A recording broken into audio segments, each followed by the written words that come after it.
Welcome to my Dragon Ball Daima episode 7 breakdown. Episode 7 was called Collar, and today I want to go over things you may have missed and references to Toriyama's lore in this latest episode of Daima. Plus, later on in this video, I will be giving you the official episode count, or at least what I was told the episode count is going to be for Dragon Ball Daima. Something new that was added to the intro, to the opening of Daima, is this shot right here of a cavalcade of members of the third demon world. Now, we've met some of these characters before. Obviously, the Minotaur in the lower left. We've met the King on the right. However, some of these characters we have not met yet. And I find it interesting that this episode, episode 7, is the first time that we're seeing these characters in this intro, at least some of these characters, not the ones that have been already shown. But what I find interesting is, presumably because Goku is about to fight Tamagami 3, would it not make sense that after the fight with Tamagami 3, they immediately are going to be going into Demon World number 2 to get the next demonic Dragon Ball? So why would they be showing characters from Demon Realm 3 or Demon World 3 of the Demon Realm? That is something that I'm very curious about, because that person there in the middle, which looks a lot like a Dragon Quest design with that awesome sword, is probably the most interesting character of the ones we've seen and in this intro. And I really wonder what's going to happen with this. I look forward to finding out. The episode was literally called Collar, and I want to start this breakdown by going into this. Pansy has a collar around her neck, and the collar around Pansy's neck is one that is not only used to suppress the citizens of Demon World number 3, but also as a tracking device, which is how Goma's forces were able to find them multiple times in the series. But we also find out some very interesting things about that collar. First and foremost, I want to tell you that the idea of a collar being around somebody's neck as a way to suppress somebody is nothing new. I actually was going to mention this in an Easter egg several episodes ago, but I completely forgot to include it. In X-Men, if you're familiar with the X-Men universe, there are collars they put on mutants to suppress their mutant powers. Now, I am not saying that Mr. Toriyama or the folks at Toei borrowed the concept from X-Men, although that's possible. But the reality is that shock collars are very real, oftentimes used on animals. In the real world, collars have been used throughout history to suppress people, specifically slaves, and the demon realm is no different. Kaioshin reveals that the collar is made of Kachin metal, or Kachin-tite. This is not the first time we've seen this, because both in Dragon Ball Z and in Super, there were references to this kind of rare, godly type of ore or material. And we find out some more about it in this episode. Now, first and foremost, I want to tell you that the pun here is literally the word hard. Kachin means hard, so it just means like hard metal or like a hard ore. That's it. This is the same exact metal used in Gohan's Z-Sword training that led to the Z-Sword getting broken and the old Kai being released from his captivity. We also find out that this type of metal can only be found on the Supreme Kai's homeworld.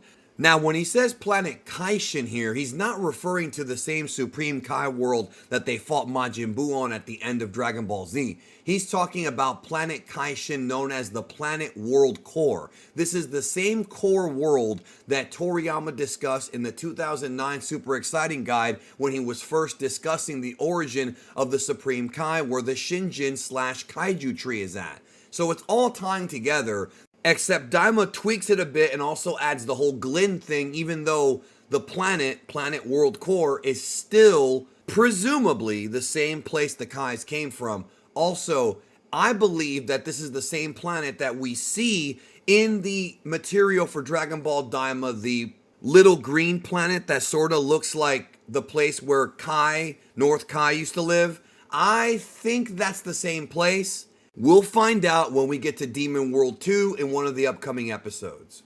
And the metal is indestructible, at least it appears to be that way, but with magic, anything is possible.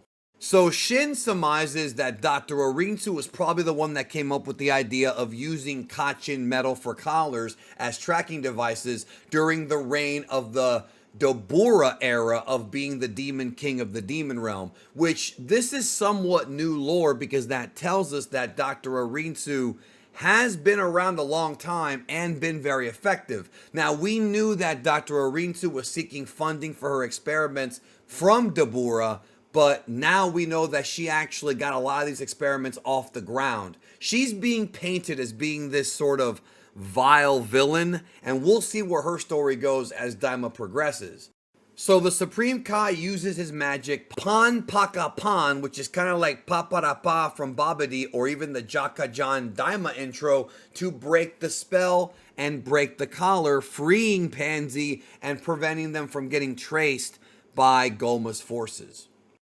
Now, earlier in the episode, Bulma was discussing the fact that the ship that she was repairing from the Supreme Kai world couldn't take off because there was a material, a composition that does not exist on Earth, which basically to me means that the ship is partially made up of some of this Kachin metal and you can't just replicate it because it's an element that Bulma has never seen before. And we haven't even seen it that often in Dragon Ball, maybe about 3 times, including this episode of Daima. But luckily, King Kadan helped everybody out because Hybus is there to the rescue. This episode introduces a new kind of food called Mampuku dumplings. These things are supposed to be meant for emergency rations because when you eat one of them, it counts as being 2 meals, which of course for Goku, it's more of a light snack. This resembles what senzu beans were originally revealed to be. Yes, senzu beans are obviously known as being an artifact or a food in this case that helps you heal from injuries after battles. But the other thing that senzu beans deal with is hunger. It was revealed originally that when you eat 1 senzu bean, you can be full for 10 whole days, which is nothing for people like Goku and of course Yajirobe, who is oftentimes seen snacking on these things nonstop. It seems like these are just like that except without the healing properties. Then again, maybe they do heal and we haven't been told that yet, but I would presume not because I feel like we would have already been told by now. There's a line in this episode that's going to drive people nuts. Pansy is curious about how the heck Goku is actually an adult and was able to raise a kid, and he responds back by saying he wasn't really involved. This is going to cause a lot of battles amongst the fandom over whether or not Goku's a good or a bad father. I did a whole video on this on Father's Day last year, so make sure you check it out because I gave my thoughts using, of course, information from the manga and the anime to provide what I believe is the truth about whether or not Goku is a good or a bad dad. But I can see this sparking up debate once again. If you've ever been pulled over by the cops for speeding or whatever, you can relate to this. The military police, the Gendarme, have pulled over Glorio, Goku, and the others because, of course, the collar was the tracking device used to find them. This ties back to episode 5 when Pansy's collar was scanned, and also the fact that in that episode, her dressed as the Mass Majin used a wasabi bomb to save some villagers. That would of course lead to Goku jumping in and the characters meeting for the first time. Since then, Goma's forces have been trying to find both of them and apprehend them. Now, if you remember, in Dragon Ball GT, there was a time when Goku was also a fugitive. Now, I'm not saying they borrowed that story directly from GT, but the parallel is there. Pansy reveals that everyone in the 3rd demon realm has a magic collar attached to them. And that includes even royalty, because she is a princess. We already talked about how they were able to get rid of the collar using Supreme Kai magic, but I wanted to talk about this awesome moment here when Glorio used his lightning power from last week's episode to use a lightning punch, infusing magic into the blow. That was the coolest thing Glorio did this whole episode. Although this was already revealed in the intro to Daima in the opening, the ships actually have blasters and weapons on them. Very similar to the ships in many science fiction stories like the aforementioned Star Wars, where a lot of Daima's inspirations came from. Now, clearly, this type of weaponry is not just a random bullet or something basic, because if it was, the Supreme Kai and the demons wouldn't be running from it the way they are. Clearly, these weapons, this firepower, is enough to actually hurt or kill them, because it's not going to be like Raditz when he grabbed the bullet with Farmer with the shotgun in episode 1 of DBZ. No, these things appear to hurt and appear to actually do real damage. Don't forget, the Supreme Kai is stronger than Frieza from the Frieza saga, so a bullet from Earth ain't gonna do nothing. But a Demon Realm bullet, that's a different story. Speaking of Star Wars, we saw more of the Force as Glorio used his Force Lightning to knock out one of the ships, and Shin used a Force Push to knock one into another one. So, more Star Wars powers. Telekinesis is really nothing new for Dragon Ball, but the way he had his hand out like that just really looked like something from Star Wars. And it seems like I talk about this every week, but it's true. There's a lot of that in this show.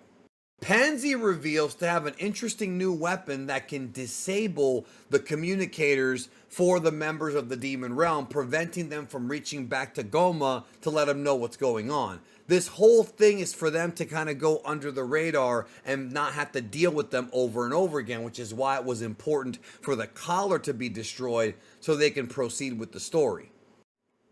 I mentioned earlier that the Supreme Kai used magic to break the collar, and we find out that the collar spell is not just a Glind only magic power, it's something that can be taught to others. So of course Pansy is very curious to free all of the people from the third demon realm who are enslaved by Goma. I think that by the end of the series, all the people that are being suppressed and that are being mistreated by the government, by Goma's government, will be set free. Now, when it comes to the Supreme Kai's name, when he first appeared in the manga, he was just called Shin. Now, at the time, before he was revealed to be Kaioshin, many readers, including myself, just assumed that it was a pseudonym, a fake name to enter the tournament without revealing that he was a member of the Kais. However, in Dragon Ball Super, during the Tournament of Power, it was revealed that his name actually is Shin. However, once again, here in Dragon Ball Daima, we find out that the name Shin was given to him, maybe even by himself, in the outside world, and that is not his birth name. His birth name from the demon realm as a Glind is Nahade. So this is brand new information that has never been revealed before until Dragon Ball Daima. Pansy comments that it sounds a lot more like a Glind name than Shin. Now, of course, this begs the question, does Kibito have a different name? What about the other Supreme Kais from the other 12 universes? Or what about the Kais that were killed by Majin Buu back in the day? The original, Kais from the 4 quadrants and the Grand Kai. Are we ever going to find out their real names? I have doubts about that, but maybe someday a guidebook will get released or something. Either way, to me, it's not all that important. I do love the lore and the backstory, but names to me have always been not that big of a deal. What I find funny is that Goku is also discovering this for the first time, and he tells Shin, I guess I'll call you that from now on, which is not at all what happens in their interactions later. But Goku quickly says, it doesn't really feel right. I'll just call you Kaioshin. It feels better. So that explains why Goku never calls him Nahade in any of the stories that take place after Daima.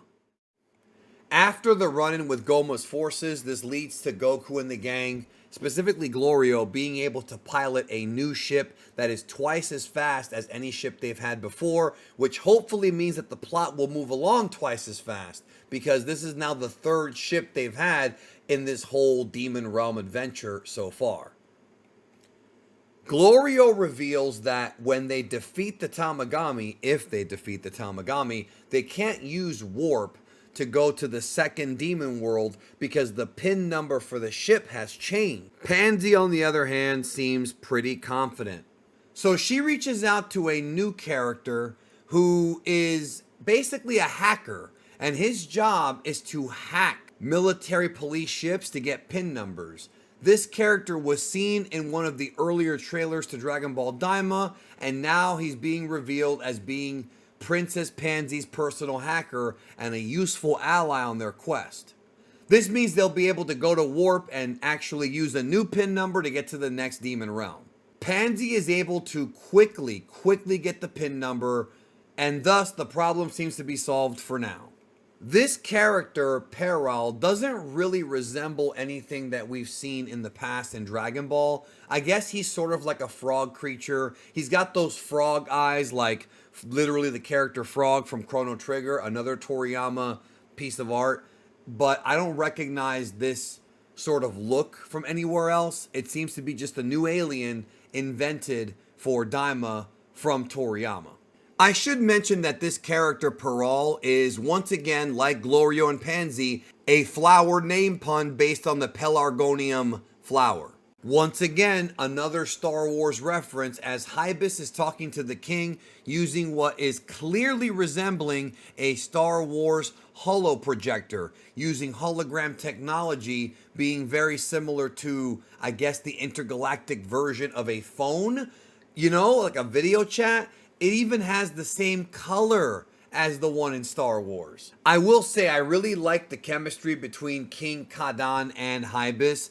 There's a moment where basically Hybis wants to go on a date, and of course King Kadan says, "You don't have a girlfriend, you're a liar," then promises him to give him some good food, and he says he wants a pizza with worms. This reminds me of the pizza with worms from the 1997 Spawn film, although I'm not sure if Toei or Toriyama saw that movie, so I can't really say it's an Easter egg or a reference, but it could be, maybe. They've never talked about it. It is what it is. Tamagami's name is officially confirmed to be Tamagami 3, and he is the guardian of the 3-star Demon Realm Dragon Ball. 1 Tamagami per demon world. So after Tamagami 3 has been defeated, presumably they will proceed to Demon World 2 and then 1 and get the remaining 2 Dragon Balls, although history has told us that things don't normally go the way we think they will, and something else will likely happen. Goku himself is excited because he does look strong, and you know how much Goku likes strong opponents. Pansy tells Goku that nobody's ever defeated a Tamagami, the same thing that her father said in episode 5, and Goku gets excited when he's told that the Tamagami couldn't even be beaten by Dabura. Of course, Dabura to Goku in Dragon Ball Z is nothing. However, this Goku may be a little bit weaker because he hasn't fully gotten accustomed to tapping into all his forms in his mini body. That remains to be seen how the fight goes with Goku and Tamagami 3. Each Tamagami has a different weapon of choice. The one for Tamagami 3 is a giant hammer. And yes, he does somewhat resemble Magetta from Dragon Ball Super from Universe 6, but I think it's just another one of those Toriyama robot designs that we see him do for years, and I've always been a big fan of them because they usually look pretty cool. Glorio remarks that Goku can use the stick, the Nyoibo, the power pole, to fight weapon on weapon against the Tamagami, which we actually do see in the next episode preview. So we are going to get some weapon combat, and I'm here for it. Now, it's revealed that in order to get the Dragon Ball, you don't have to kill the Tamagami. Goku does not have to go so far as to totally destroy it. On the contrary, you fight it one-on-one according to Glorio, and when you defeat it, you are rewarded with the Dragon Ball. It's sort of like an honor system, sort of like, again, tying back to Dragon Ball's martial arts roots. If the Tamagami recognizes that it cannot win the fight, you are the victor, and to the victor go the spoils, in this case, the Dragon Ball. They go to a little restaurant near the Tamagami and speak to the waiter there, and the waiter reveals that the last time somebody challenged a Tamagami was 20 years prior. Now, obviously, this would have been during the days of Dabura, because he was around at that time, but there isn't much other information revealed about that battle. It said some guy with a big gun tried. Now, will that guy get revealed in Daima? I am curious about that one. It's revealed that that guy who tried with the gun was killed by the Tamagami. If you surrender, the Tamagami will not kill you. But if you keep fighting and end up dying in battle, it is what it is. The waiter reveals that to initiate combat, just challenge the Tamagami and it'll know what to do because that's its purpose, to protect the Dragon Ball. In my review for Dragon Ball Daima Episode 7, I gave a prediction that I thought that Goku was going to fight the Tamagami in the next episode, and then Vegeta and Piccolo would show up to help him. However, I don't believe that's going to happen because of this whole martial arts honor thing, now that I think more about it. I think what may happen is Vegeta himself will want to challenge Tamagami 3, and we may get rock, paper, scissors for it, which we've seen Goku and Vegeta do, specifically not only in the intro to Daima, but even before then, before they fought Majin Buu at the end of the Buu arc. So that's how I think it's going to go down. We may see rock, paper, scissors after Goku gets the first taste of Tamagami 3. Either way, there should be a lot of action next week. Tamagami 3 gets a cool, pose introduction, like the Ginyu Force, because nothing can ever be fully serious here. And away we go with the challenge from Goku to battle him for the Dragon Ball.